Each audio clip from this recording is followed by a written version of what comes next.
Have you ever gotten feedback that you lack criticality in your UX or product management interviews, or you got stuck in those interviews not knowing how to answer the questions that they ask? If so, this episode is for you. Hi, my name is Daylon and I'm the founder and general manager at CuriousCore, and we help mid-career professionals to transition into the field of user experience design and product management. And today's coaching question of the month is going to help you frame your answers better when answering a tough question during the interview. So the coaching question of the month is, how can I demonstrate more criticality and thoughtfulness in the way I answer questions, especially during interviews itself? And this is actually walking you through the principles of critical thinking. This is how I would do it in an actual interview. I would actually focus on the constraints instead of the solutions when I'm answering questions. Why the constraints? Because the constraints actually establish truths about the problem itself. And it is when you understand the truths, where you understand the parameters of what you can answer and what you can't answer. So by understanding what are the constraints and the truths, you can then work yourself towards an answer that is appropriate.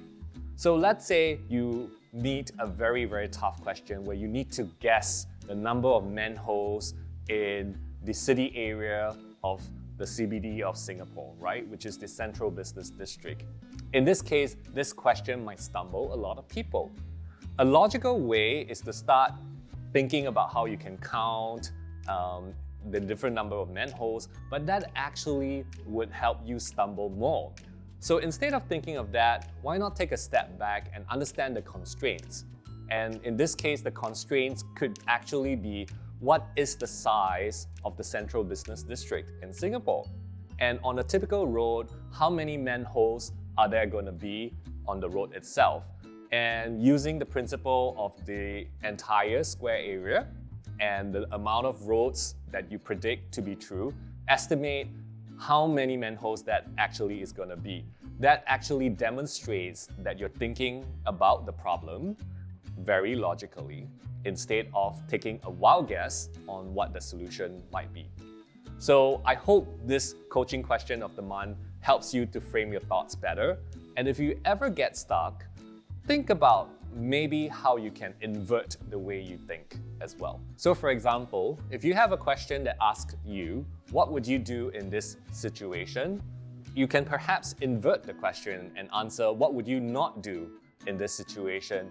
So this technique called inversion will actually help you think about more creative solutions very quickly, because you don't just get stuck in one modality of thinking. So this is my coaching question of the month, and I hope you found this episode to be helpful. Hit the like button if you enjoyed this episode, and feel free to share this with a friend who might be struggling with the same issue as you do. Also subscribe to our channel where we're putting on new content every week. And until the next episode, stay curious, and I'll see you next time.